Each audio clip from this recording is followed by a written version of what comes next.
Maktablarda o'quvchilarning ma'naviy dunyosini boyitish, kitob o'qish madaniyatini kuchaytirish va jadidlar merosini chuqurroq o'rgatish maqsadida Jadidlar izidan tanlovi tashkil etilmoqda. Mazkur loyiha Prezidentimiz tashabbusi bilan Maktabgacha va maktab ta'limi huzuridagi kelajak markazlari tomonidan tashkil etilmoqda. Biz bu gal hikoya qilmoqchi bo'lgan manzilimiz Sirdaryo viloyatidir. Ayni hududda ham 11 ta tuman shahardan kelgan 22 nafar o'quvchi o'z salohiyatlarini sinab ko'rdilar. Sirdaryo viloyatining 300 dan ortiq maktablaridagi 14 ming nafardan ziyod intiluvchan yoshlar Jadidlar izidan tanlovda ishtirok etish uchun onlayn ariza topshirishgan ekan. Keling, ochilish marosim tafsilotlariga batafsil to'xtalsak.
Sababi har bir o'quvchilarning, har bir bizning mana shu yoshlarimizning ushbu tanlovga bo'lgan qiziqishlarini ilk tuman shahar bosqichlarida ham o'zlarini iqtidorini, tashabbusini ko'rsatishga intilayotganini ko'rishimiz mumkin.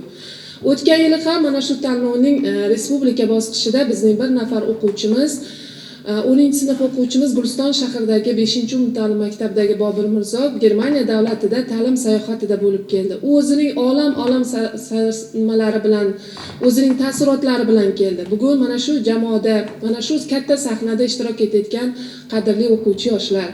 Mana shu viloyat bosqichiga yetib kelishning o'zi bo'lmaydi. Chunki viloyatimizda 156 mingdan ziyod o'quvchi yoshlarimiz bor. Ular orasidan sizlarning mana shu jadidlarimizga munosib voris bo'lib yetish uchun umidida bo'lgan harakatingiz, intilishingiz ko'rinib turibdi. Bugungi maydon sizlarning iqtidor maydoningiz. Bugun sizni o'zlaringizni iqtidoringizni namoyish etgan holda viloyatimizdagi eng munosib, eng chiroyli o'quvchi sifatida ishtirok etishlaringizga umid bildirib qolaman. Qadrli o'quvchilar, bu tanlovimiz nafaqat tanlov, balki mana shu yerda sog'lom raqobat, ya'ni sog'lom do'stona muhitni shakllantiruvchi maydon hisoblanadi. Bu maydonda ishtirok etayotgan 22 nafar o'quvchilarimizning barchasi g'olib hisoblanadi. Chunki bu maydonga yetib kelishning o'zi bo'lmaydi. Bugungi ishtirok etayotgan barcha jamoalar ishtirokchilarimizga omad hamda muvaffaqiyatlar tilayman. O'ylaymanki, jadidlar bizning buyuk ballomalarimiz, jadidlarga munosib vorislar bo'lib yetishlaringizga tilakdoshman. Rahmat, sog' bo'linglar.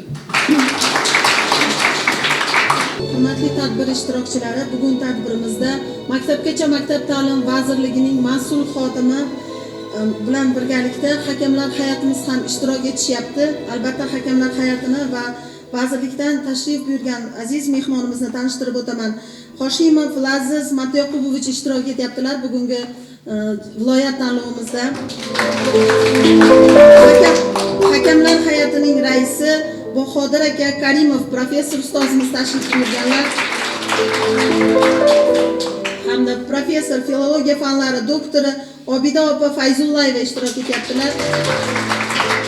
Shuningdek, filologiya fanlari bo'yicha falsafa doktori Abdunabi aka To'chiyevlar ishtirok etyaptilar. Hurmatli tadbir ishtirokchilari, hozir shu maktabning Iqtidor maktab ansambli, Turon maktab teatri kabi eng ajoyib klublardagi faolliklar bilan ishtirok etib ketayotgan aziz o'quvchilarimiz navbatidagi bir ajoyib raqsga beramiz.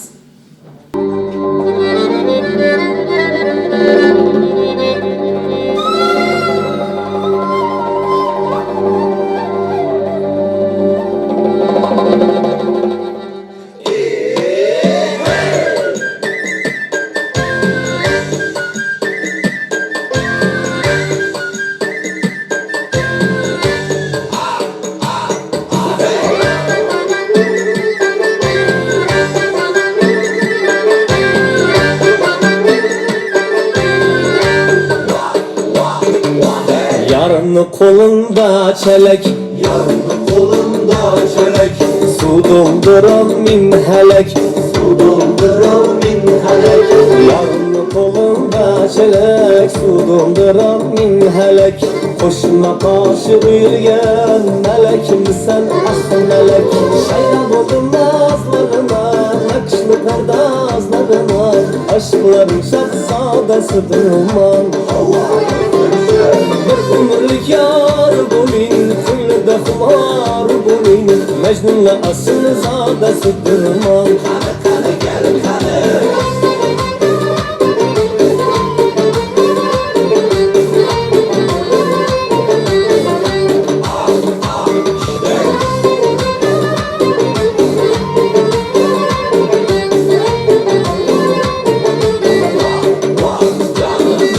Sündül sana sündül sen, kıllı burra buldun sen. Sündül sana sündül sen, kıllı burra buldun sen. Şu küzü bahar yaz, güldün sana güldün sen. Şu küzü bahar yaz, güldün sana güldün sen. Şayda buldum nazlarına, nakşlı perdazlarına, aşkların şahzadesi durma. Ömürlük yar bulin, küllede kumar bulin, Mecnun'la asıl zadesi durma.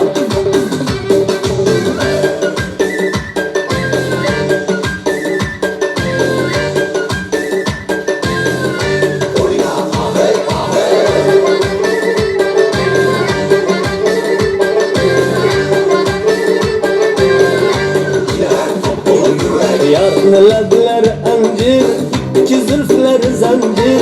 Yarın ledler encir, iki zülfler zencir. Boynuna dar bulsa gel, canını vermek erzir. Boynuna dar bulsa gel, canını vermek erzir. Şayda buldum nazlarına, nakışlı perdazlarına, aşkların şahzadesi durma. Bir ömürlük yar bulin, küllede kumar bulin, Mecnun'la asıl zadesi durma.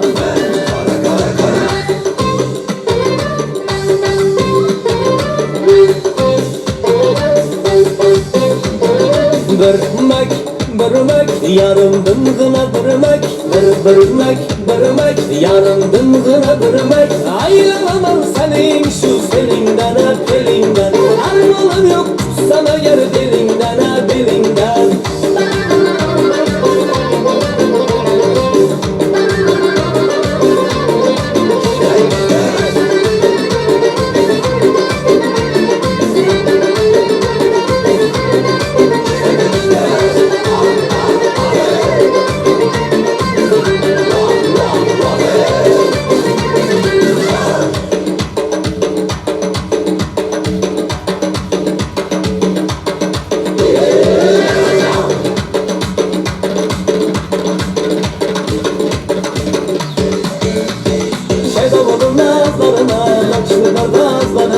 aşkların şahzadasıdırlar.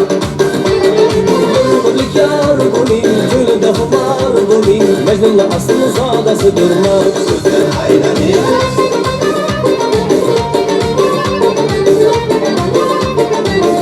Bahram qilqani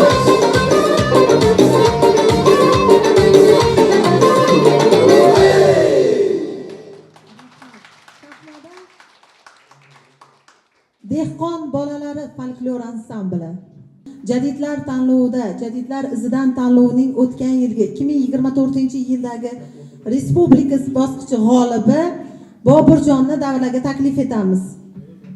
Bobirjon bizga o'zini sayohatdagi jarayonlardagi fikrlarini o'rtoqlarga.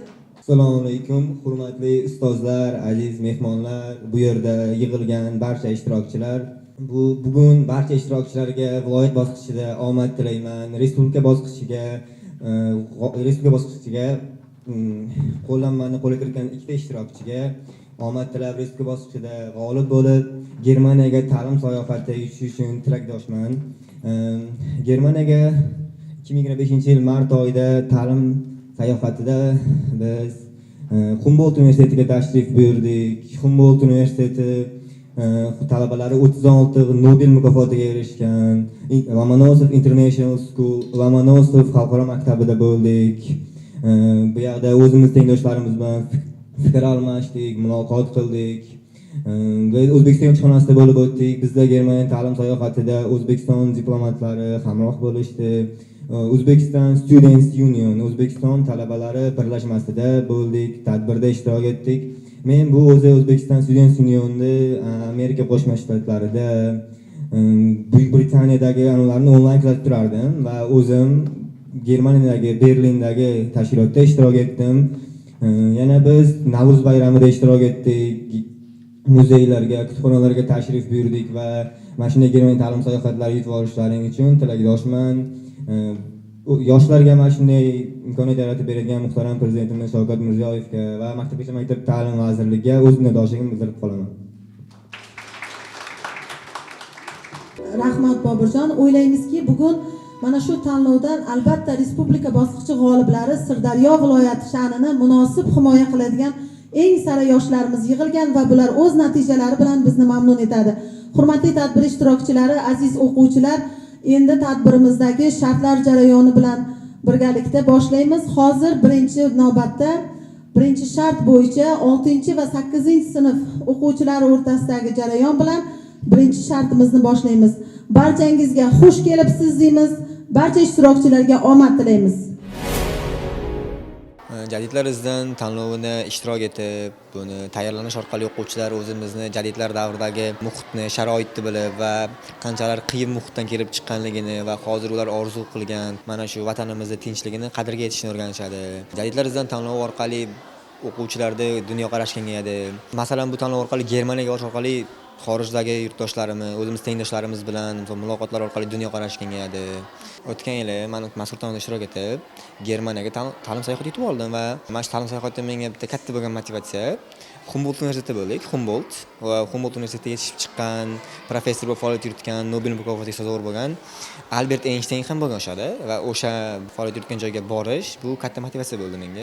Bugun viloyat bosqichini ko'rib o'zim yanada xursand bo'ldim. O'tgan yildan ko'ra yanada o'quvchilarda raqobat yanada kuchliroq tayyorlanishga, yaxshiroq tayyorlanish, ko'proq e'tibor qaratilgan va bu bilan men juda xursand bo'ldim. Chunki jadidlar tanloviga e'tibor kuchli bo'lganidan. Hurmatli prezidentimizning tashabbuslari bilan muhim tanlovlardan biri jadidlar ko'rik tanlovini viloyat bosqichi bo'lib o'tyapti bugungi kunda. 14 mingdan oshiq o'quvchi yoshlarimiz 2 yosh toifasi bo'yicha tanlovda ishtirok etish takliflarini berishgan. Ularni o'sha birinchi tuman shahar bosqichlari o'tkazilib, undan g'olib bo'lgan 22 nafar yoshlarimiz 2 yosh toifasida viloyat bosqichiga ishtirok etishyapti. Endi bu tanlovning asosiy maqsadi bu yosh avlodning tafakkurini kengaytirish, ularni milliy qadriyatga hurmatni shakllantirish, jadid bobolarimizning ilm-fan, madaniyat, ilm sohalarida ulkan xizmatlarini to'liq yaqindan tanishishdan iborat bo'ladi. Loyiha nizomiga ko'ra hududiy saralash bahslari tuman shahar bosqichlariga nisbatan murakkabroq kechadi. Bu gal ishtirokchilar 2 ta emas, aynan 3 shartda sinovdan o'tishadi. Shunday qilib, birinchi bosh qotirma sinoviga ham navbat yetib keldi. Unda ishtirokchilar 10 ta savoldan tashkil topgan bosh qotirmani bajarishlari kerak. Jarayonlarni ochiq va adolatli o'tishini ta'minlash maqsadida har bir ishtirokchi o'zi belgilagan to'g'ri javoblarni minbarda o'qib eshittirishlari uchun navbat beriladi. Behbudiy rus tilini o'rganish turkistonliklar uchun muhimligi Fitratning qaysi asariga yozgan tarhizda ham bayon qiladi. Munozara. To'g'ri.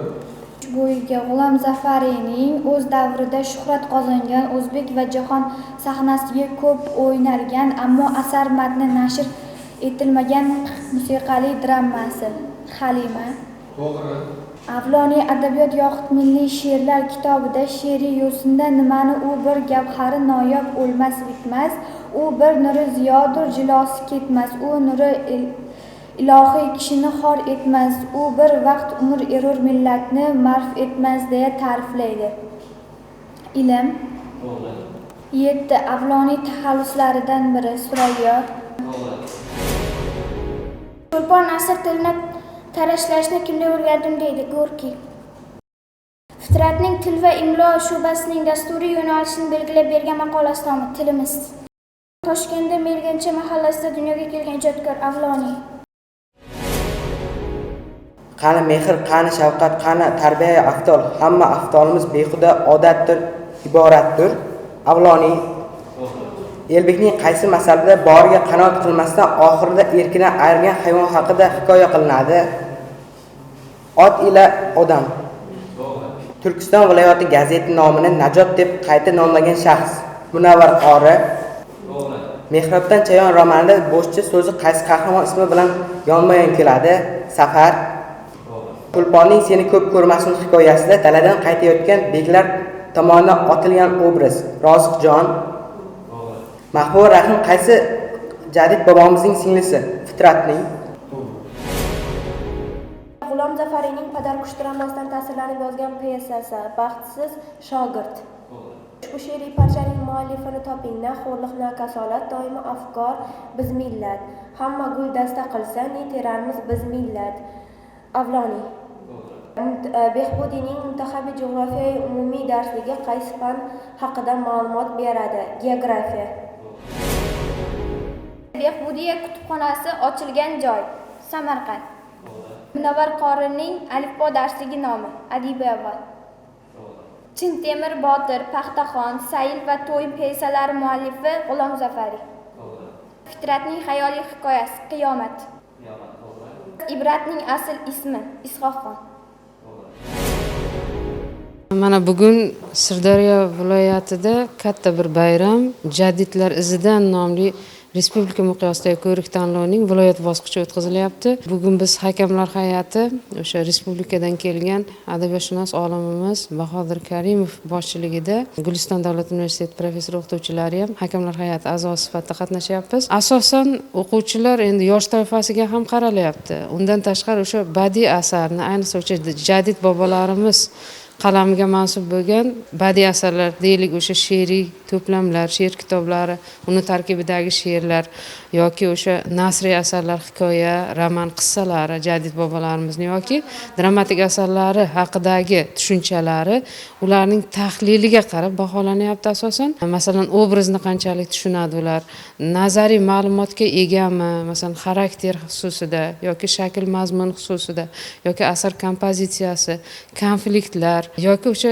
jadid bobolarimiz nazarda tutgan badiiy g'oyalar, o'sha badiiy niyat deymiz badiiy asarda, shu badiiy niyatning qanchalik va nimalar yordamida o'sha badiiy asarda aks ettirilganligini ifodalashiga qarab ular ball bilan o'sha baholanmoqda. O'quvchilarning saviyasi juda ham yaxshi, chunki ular ham ustozlari hamkorlikda ham ota-onalar yordamida tayyorgarlik ko'rishgan, bobolarimizni hayot ijodini endi yodlab olishgan. Juda ham xursand bo'ldik bularni ko'rib.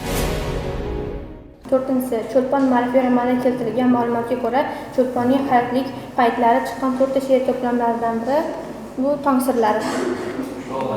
75 yoshni qoralaganda Andijon zindoniga bir mashina kitobi bilan yuborilib, o'sha joyda vafot etgan Jadid bobomiz. Ibrat.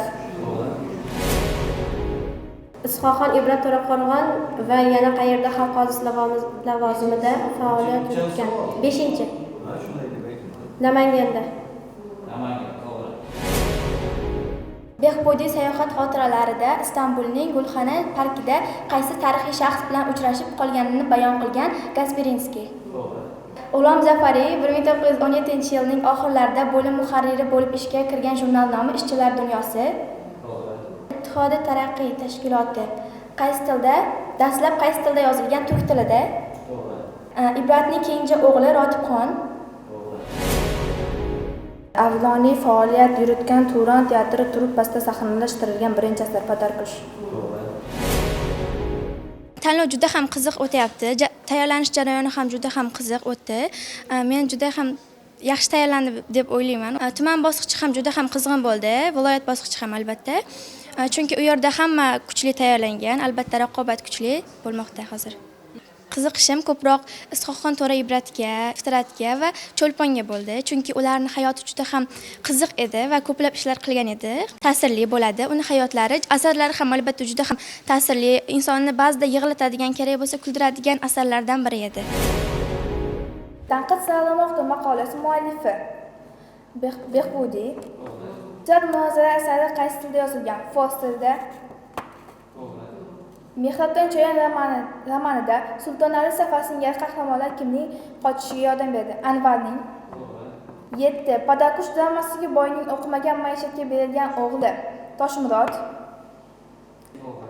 9. Mehrobdan Cho'yan romanida Xudoyorxon qaysi farzandi uchun 4 oylik to'y beradi? O'rmonbek. O'zbek onasi yaqinda o'tadi, 2 Abdulla Qodiriyni tug'masa kerak. Ushbu fikr muallifini toping. Cho'lpon. Abdulla Avloniy Turkiy Guliston yoxud axloq kitobida nimaga nisbatan insonlarni yaxshilikka chaqiruvchi, yomonlikdan qaytaruvchi bir ilm deya ta'rif beradi? Axloq. Milliy fojia Padarkush. Chin sevish. Hamza 8. Yana uylanaman piyesasi nomi Cho'lpon.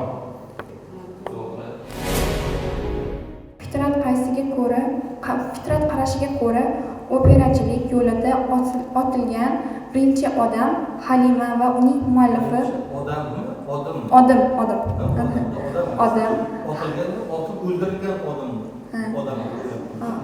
Halimaning muallifini so'rashgan G'ulom Zafariy.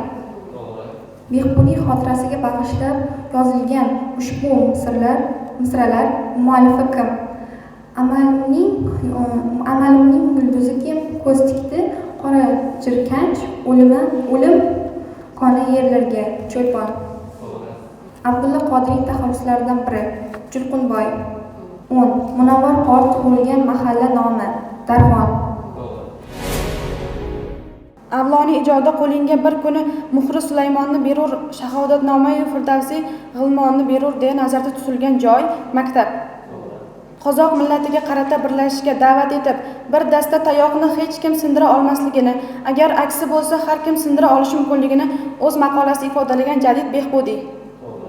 1910-yilga mahalliy lavozimlarga bo'lgan saylovda nayrang, soxtaliklar, poraxo'rliklar bo'lganini tanqid qilib maqola yozib chiqqan inson Ibrat.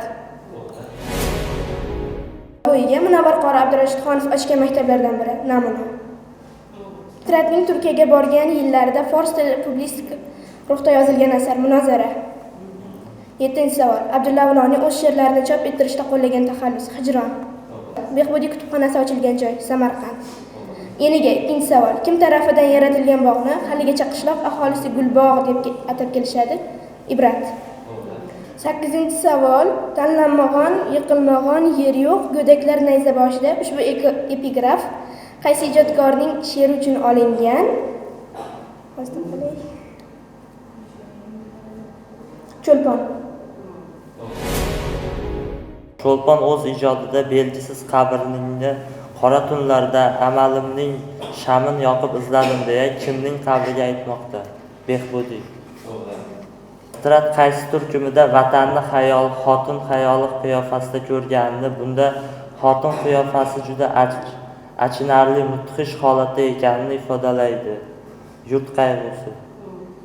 Munavvar qori Abdurashidxonov Turon teatri ochilishida so'zlagan nutqida teatr chiziqchasini har tarafi oynaband uyga qiyos etib, unga kirgan har kishi o'zining husn va qabihi, ayb va nuqsonini ko'rib ibrat oladi deydi.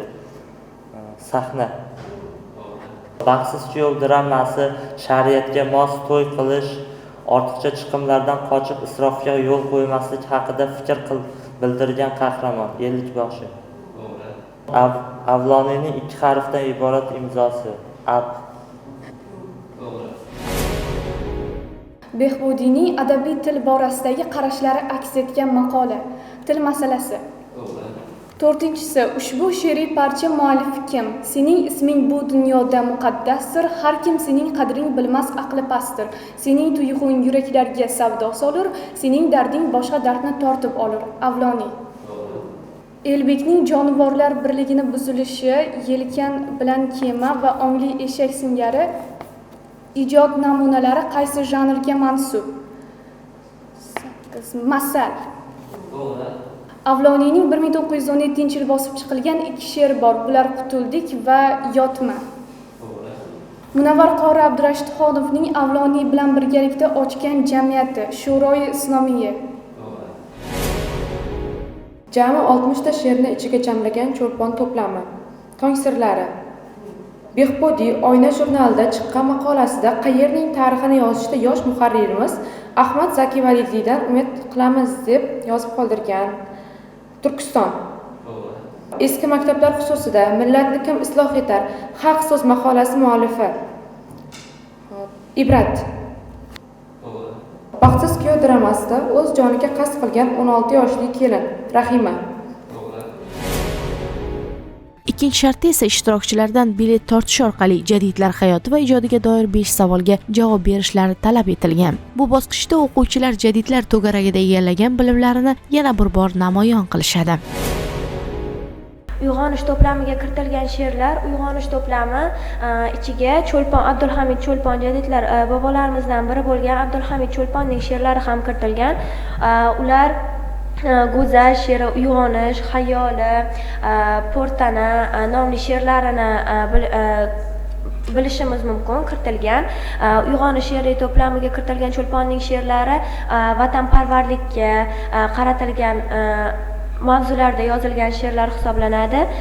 Masalan, Cho'lponning go'zal she'rini tahlilini olsam bo'ladi. Masalan, go'zal she'ri da boshidagi misralarda qorong'u kechada ko'kka ko'z tikib, eng yorug' yulduzdan seni so'rayman. U yulduz uyalib boshini bo'g'ib aytadi, men uni tushda ko'raman.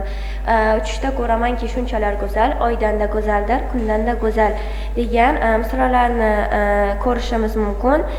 Bu go'zal she'ri 1919-yilda yozilgan bo'lib, Toshkentda nashrdan chiqqan, uyg'onish to'plamiga kirib nashrdan chiqqan. Cho'lpon bilan tashqari ko'plab she'rlar yozgan. Masalan, O'zbek qizi Navro'z kunida buloqda nomli she'rlarni ham bilishimiz, ko'rishimiz mumkin. Cho'lpon o'zi 1897-yilda tug'ilgan bo'lib, u ko'plab asarlar, bundan tashqari asarlar yozgan, she'rlar yozgan. U jadidchilik harakatiga o'z hissasini qo'shgan buyuk mutafakkir hisoblanadi.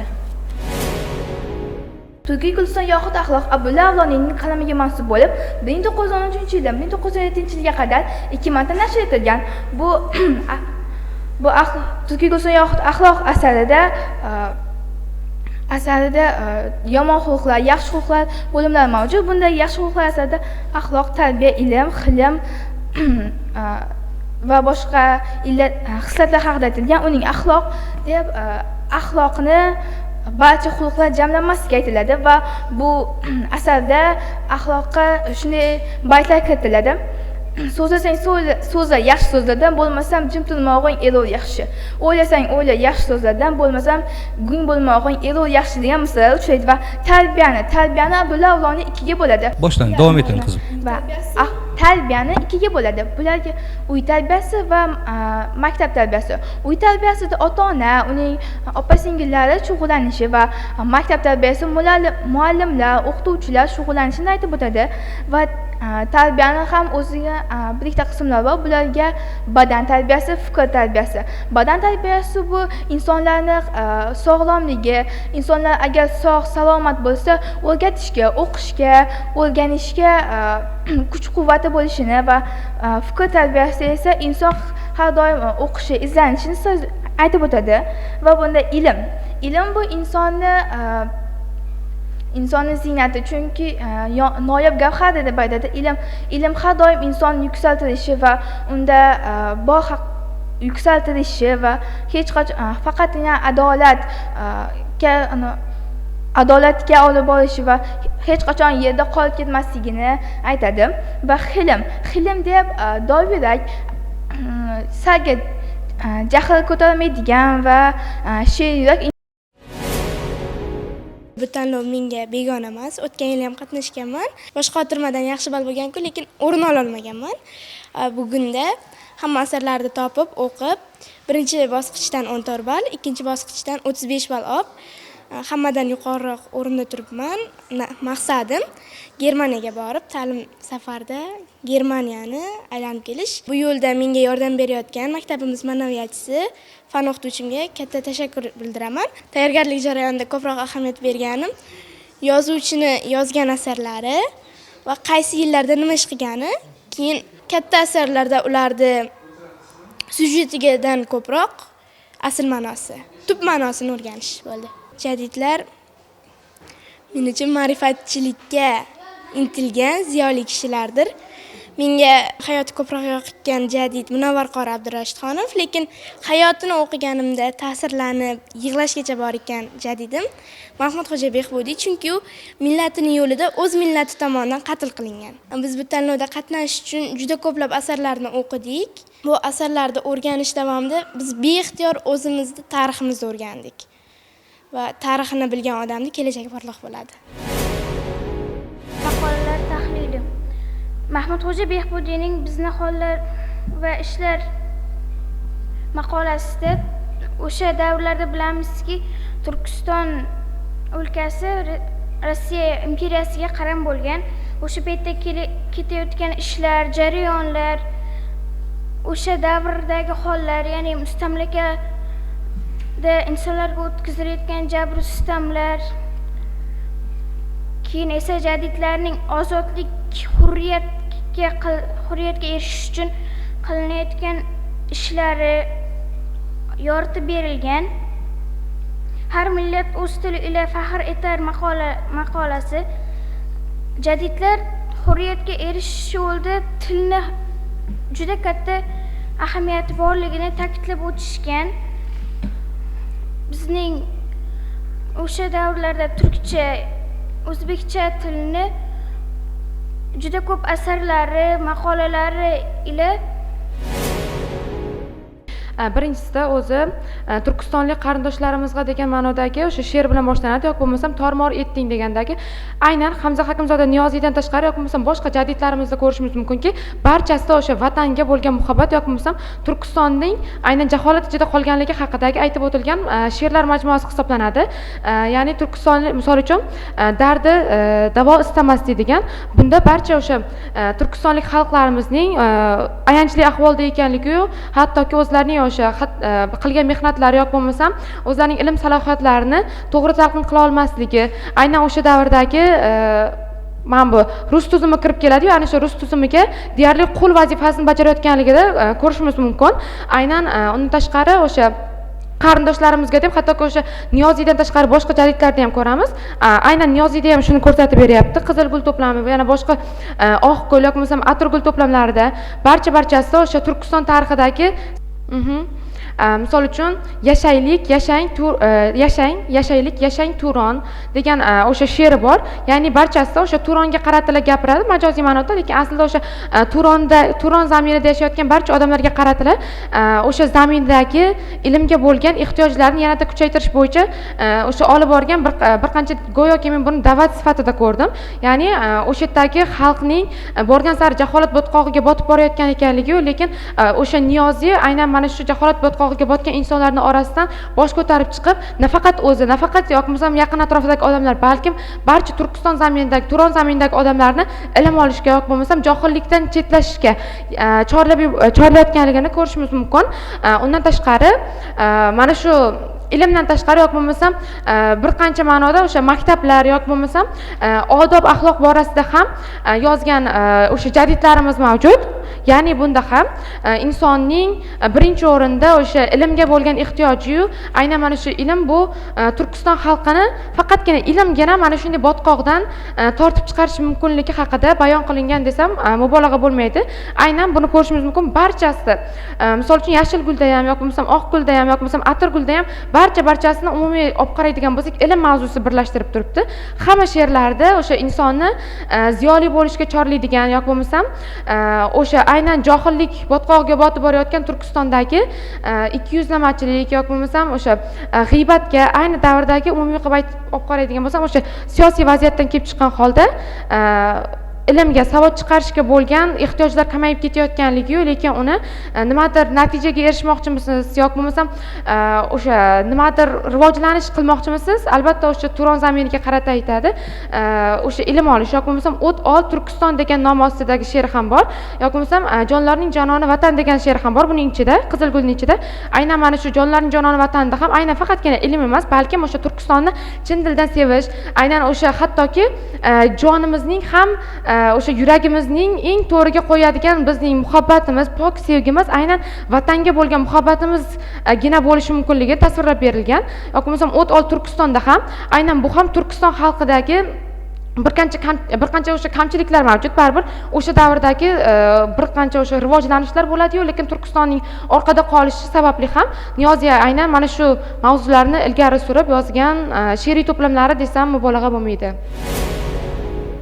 Adabiyot yoxud milliy she'rlar to'plami Abdulla Avloniy qalamiga mansub bo'lib, bu she'rlarda millat ahvolini, jaholat va qabohatdan uyg'otish, ya'ni o'sha turkistonliklarni ilm ma'rifatga yo'naltirish, o'sha biz tengdoshlarimizni ularga qancha ruslar tomonidan rus istilosiga qaram bo'lib yashaganimizda qancha she'rlar, maqolalar yozilmasligiga mumkin bo'lmaganda ham ular yozib o'zlarini ilm ma'rifat izlab bizni o'zini nafaqat o'zi, balki butun aholini, mahallasini, butun turkistonliklarni vatanini o'sha jaholat, qabohat, ya'ni qoloqlikdan uyg'otish bo'lgan ularni. Bunga misol qilib Abdulla Qodiriyning Ahvolimiz she'rini keltirsak bo'ladi. Ko'r ahvolimiz g'aflatda qanday yotamiz, joyi kelgan chog'ida vijdonni pulga sotamiz. O'g'limizga na odob, na fan, na yaxshi so'ylamak, na xudoni. Millat ahvoli qanday sozlangan edi? Ya'ni millat ahvoli bunda qoloqlikda qolib ketgan. Shunchaki o'sha o'qitish, xullas ularni umumiy g'oyasi ilm ma'rifatga yo'naltirish, hammani ilmli qilish, ya'ni tarbiyali, axloqli qilish edi. Avloniyni o'sha tarbiya biz uchun yo hayot, yo mamot, yo najot, yo halokat, yo saodat, yo falokat masalasidir degan so'zlarni keltirsak bo'ladi. Buni Abdurauf Turat yozgan. Bu asarda turkistonlik bir muallimning Hindistondagi farangi ila qilgan suhbati deb to'liq nomi yoziladi yoki munozarasi deyiladi. Bu o'zini xalq orasida munozara nomi bilan mashhur. Bu kitob o'zi 1911-yilda Istanbulda nashr etilgan, lekin uni olib kirayotgan paytda juda ham ko'plab qarshiliklarga duch kelishgan. Rossiyadagi hukumat, chor hukumat ham, hattoki Buxoro amirlik hokimiyati ham bu asarni o'qigan odamlarni ham ta'qib qilishni boshlaydi. Munozara asari lekin shunda ham ko'p odamlarga yetib boradi va shuhrat qozonadi. Bu yerda jadid va qadim ixtilofi va yangiliklar va eski usullar orasidagi qilgan munozara aks etadi. Va bu hozirgi Buxoro, o'sha davrdagi Buxoro va umuman Turkistondagi ahvolga juda ham mos bo'lganligi uchun juda ko'p qarshiliklarga sabab bo'ladi. Ko'p odamlar tanqid qiladi. Behbudiy ham bu uchun taqriz yozadi. O'tgan yil ham viloyat bosqichida qatnashgandim, lekin afsuski o'rin ola olmaganman va bu yil yanada yaxshiroq tayyorlanib keldim. Umid qilamanki, bu bosqichda birinchi o'rinni olib respublika bosqichiga yo'lama olaman.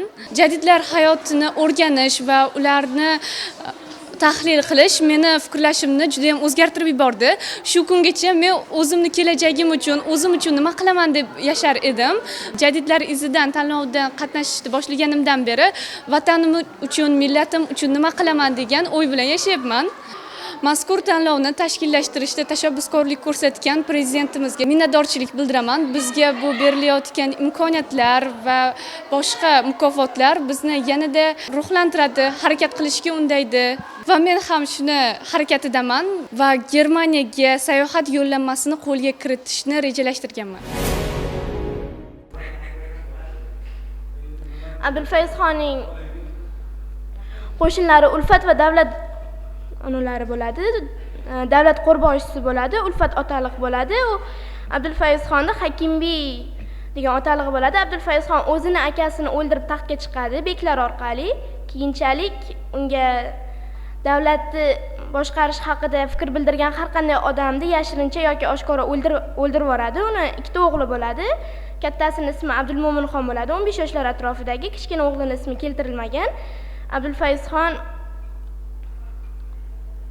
asar davomida beklar unga qarshi Eron shohi bosib olmoqchi bo'ladi.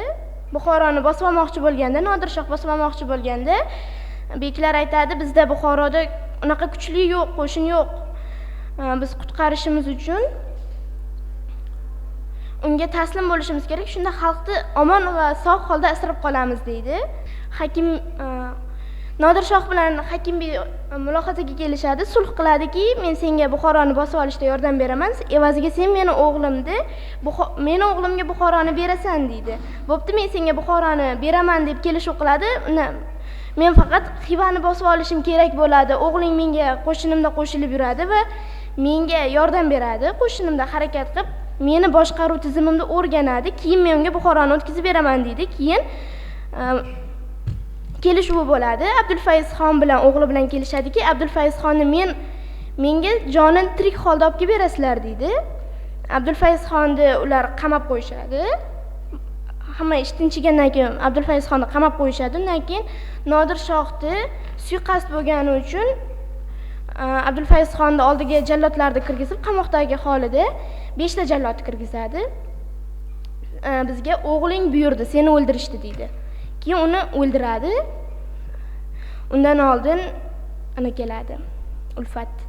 Yuring, men sizni olib ketaman. O'sha Eron qo'shiniga, qo'noqlariga borib, yashirinib, o'shda jonimizni omon saqlaymiz deganda qo'rqoq qochmaydi. Keyin uni o'ldirib ketgandan keyin Ulfat qochib ketgan bo'ladi. Aytadi, "Qo'rqog'iding o'lding" deydi. degan joyi bor. Keyin Ulfat xabarni olishgani uchun Ulfatni ham orqasidan odamlar tushib, uni ham o'ldirishadi. Milliy ashulalar uchun milliy she'rlar majmuasiga kiruvchi to'plam, ya'ni o'sha milliy ashulalar uchun milliy she'rlar majmuasi to'plami Hamza Hakimzoda Niyoziyning qalamiga mansub hisoblanadi va uning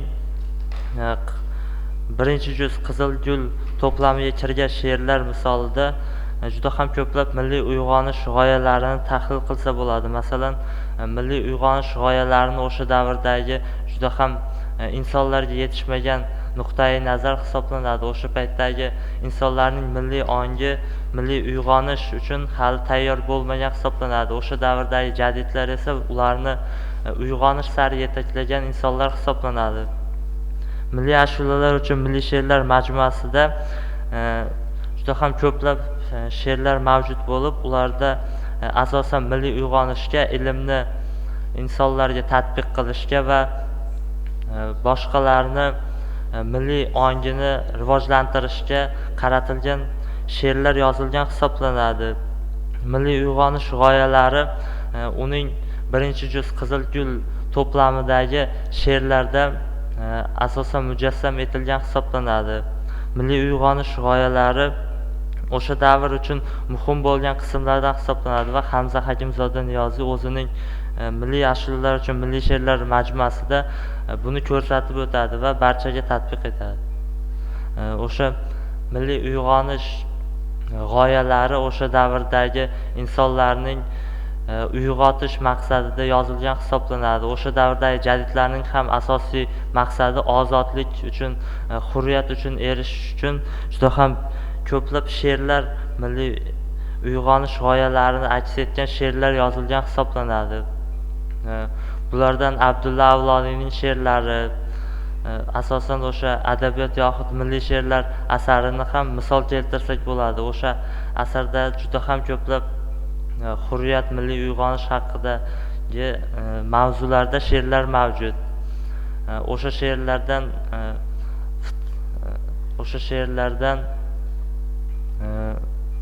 milliy uyg'onish ruhi aks etgan hisoblanadi. Munavvar qorning yer yuzi risolasida biz mana shu geografiyaga oid turli xil bilimlarni o'rganishimiz mumkin. Yer yuzi risolasida Munavvar qorning o'zi ta'kidlaydiki, mana shu odam qancha yashasa ham butun yer yuzini aylanib chiqa olmaydi, ya'ni sayohat qila olmaydi. Biz geografiya bilimini o'rgansak, ya'ni geografiyani o'rgansak, hamma mana shu mintaqalarni, daryolarni, tog'larni qandayligini, qay tusda ekanligini va qay ko'rinishda ekanligini bilamiz deb ta'kidlaydi. U o'zining yer yuzi risolasida turli xil joylarni misol keltiradi. Masalan, u mana shu yerimizdagi turli xil daryolarni, yana tog'larni qanday nomlanishini, ular qanaqa nom bilan bog'liqligini ko'rsatib beradi. Munavvar qori bu asarni geografiya o'qituvchilari, geografiyani o'qiydigan yoshlar uchun eng maqbul, ya'ni eng to'g'ri keladigan asar deb biladi. Buni o'zimizni o'qituvchilarimiz ham tan olishgan, geografiya olimi sifatida ham qarashadi Munavvar qoriga. Yer yuzi risolasi o'zi juda ham ma'noli asar, bu asar hisoblanadi. Bu yerda Antarktidani misol keltirishimiz mumkin, yana muz tog'dagi turli xil cho'qqilar bu yerda nazarga keladi. Vaqt ketdi, gapiraverasiz. Padar qush dramasi ning muallifi Behbudiy bo'lib, bu asarni 1911-yilda yozgan va 1913-yilda nashrdan chiqargan. Bunda o'qimagan bolaning ahvoli haqida gapiriladi. Bunda otasi o'zini otasini o'ldirgan bola haqida, ya'ni Toshmurod haqida. U do'stlari bilan o'tirganda puli yetmay qoladi. Keyin uning o'rtoqlari aytadi, "Axir sen boysan-ku, seni otang boy bo'lsa, sen ko'proq pul berishing kerak" desa, ularni uyiga o'g'irlikka tushirishga yo'l qo'yib beradi. Keyin Tangriqul uni uyiga boradi kechki payt, boy uxlayotganda boradi va uning sandig'ini ochib, boyliklari, pullarini olib ketayotganda uni otasi ko'rib qoladi va u Tangriqul otasini ko'rib qolganini ko'rib, unga pichoq tiqib oladi va uni ko'rgan u yerda Tangriqul bilan faqat Toshmurod bo'ladi. Keyin Tangriqul qochib ketgandan keyin u yerda faqat Toshmurod qoladi. Keyin onasi kelib qoladi. onasi Tangriqulni o'ldirgan deb Tangriqul o'ldirgan deb o'ylaydi otasini va uni padarkush deb yuboradi. Endi chin sevish haqida gapiradigan bo'lsam, bu Fitratning dramasi bo'lib, bunda Zulayho va Nuriddin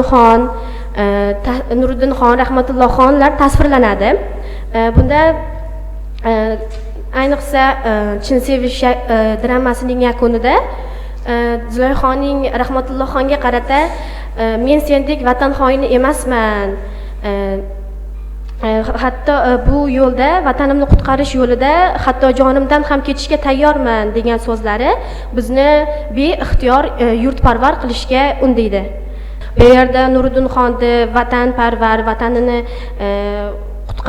shu vatani haqida vatanini yaxshi ko'rgan obrazda qarasak, Rahmatulloh uning mutlaqo zid tarafidir. Bu yerda Zulayho esa vatan ko'rilsa, Nuriddin xon esa bu yerda vatanini shu yaxshi ko'rgan, o'ylaydigan obraz bo'lib ko'rinadi. Padarkush dramasi yozilganiga qadar ungacha hech qanday dramalar yozilmagan. Bu Padarkush dramasi hammamizni u yerda otasi hammaning fikriga qarshi chiqadi. O'g'lingizni o'qiting desa, yo'q deydi. Men o'g'limni o'qitmayman degan javoblari albatta naqadir yomon fikrdir. O'zbek yosh shoirlariga kiritilgan she'rlari juda ham ko'p. Bularga misol qilib aytadigan bo'lsak, go'zal turkistonlik qardoshlarimizga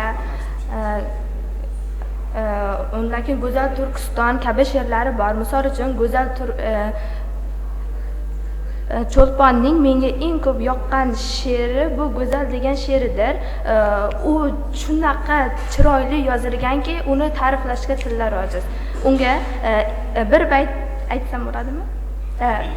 Bir bayt aytadigan bo'lsam, qorong'u kechada ko'kka ko'z tikib, eng yorug' yulduzdan seni so'raymen deydi.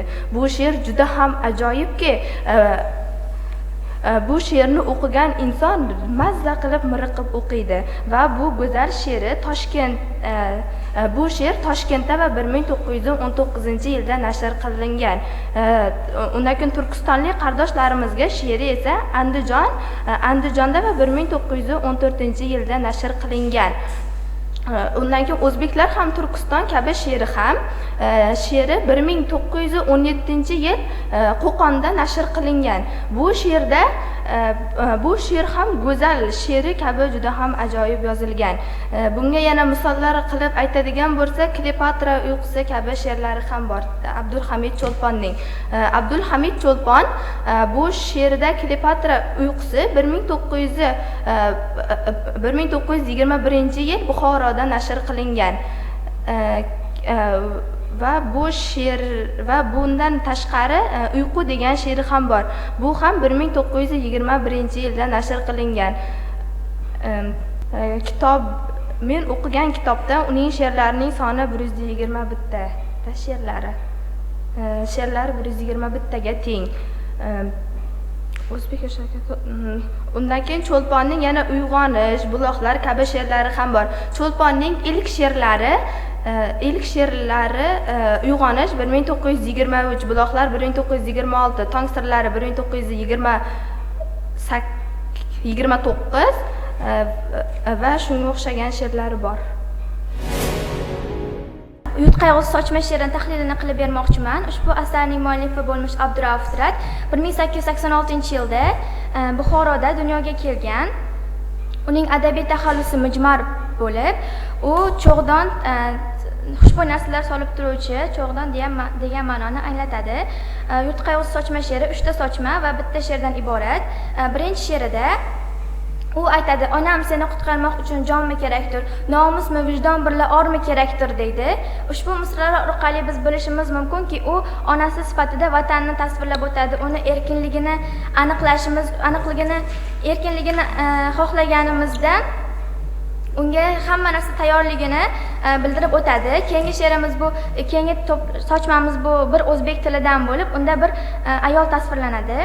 Ushbu ayol ipak matodan kiyim kiyib kelgan bo'ladi bitta inson oldiga. Ya'ni Fitrat bir kuni tush ko'radi. Ushbu tushida bir ayol keladida ipak matodan kiyim kiyib kelgan bo'ladi. Unda keyin Fitrat aytadi: "Sen kimsan? Nima uchun meni xayolimda yuribsan? Nega xayolimdan ketmayapsan tunu kun?" deydi. U ayol keyin u ayolni vatanini erkinligini bilganidan keyin, "Yo'q, sen ketma, meni oldimda qol. Men sen uchun hamma narsaga tayyorman" degan so'zlarni bildiradi. Keyingisi bu Temur oldinda she'r sochmasi bo'lib, ushbu sochmada Abdurauf Fitrat biz Temurni oldida juda ham nochor bo'lib qoldik. Ya'ni Amir Temur yaratgan davlatdan bizda asar ham qolmadi. Hozirgi Turkiston hududida faqat jaholat, ilmsizlik kuchayib ketgan degan fikrlarni ilgari suradi.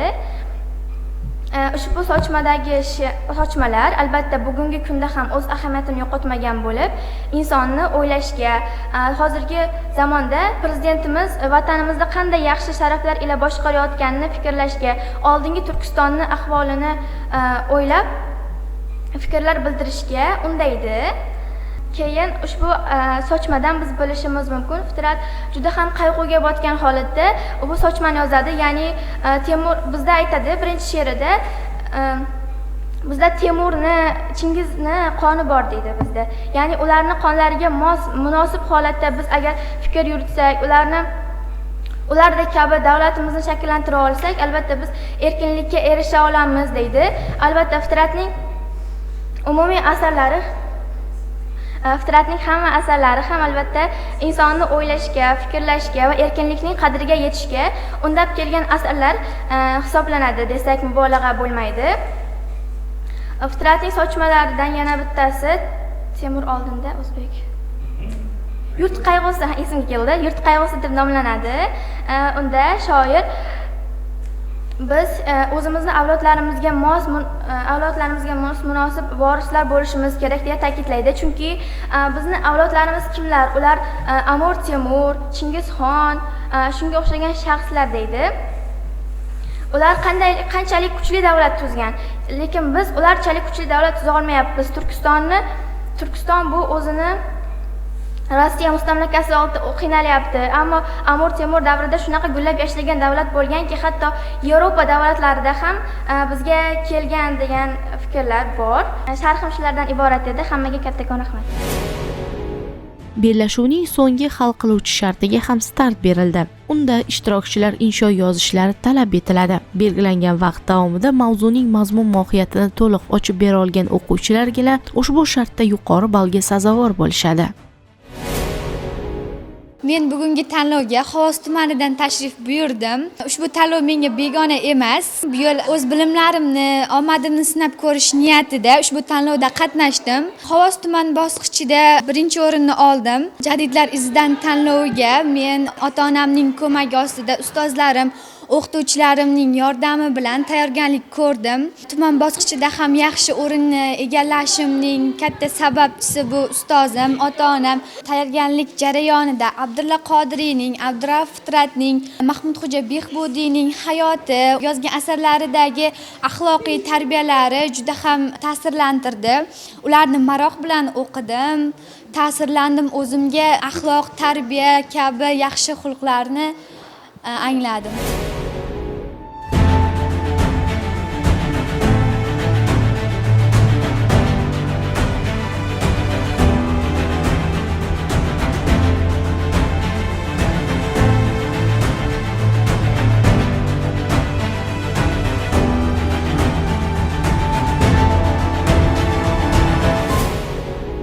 Hayajonli daqiqalarga ham navbat yetib keldi.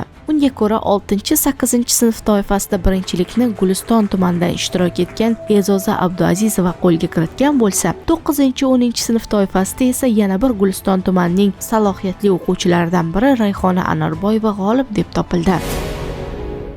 bu yil birinchi marta qatnashyapman va bu tanlovga tayyorgarlik kuchli bo'ldi va sheriklar ham kuchli edi, ammo ularni yengib birinchi o'rinlarni olish nasib qildi. Men respublika bosqichida birinchi o'rinlarni egallayman va Germaniyaga sayohat safarini yutib olaman. Tanlov juda ham qizg'in, bahslarga boy o'tdi va men bu tanlovdan juda ham xursandman. Bu tanlov bizni yoshlarni bilim olishga, jadidlarimiz xohlagan yosh bo'lishga va bilim olishga chorlaydi.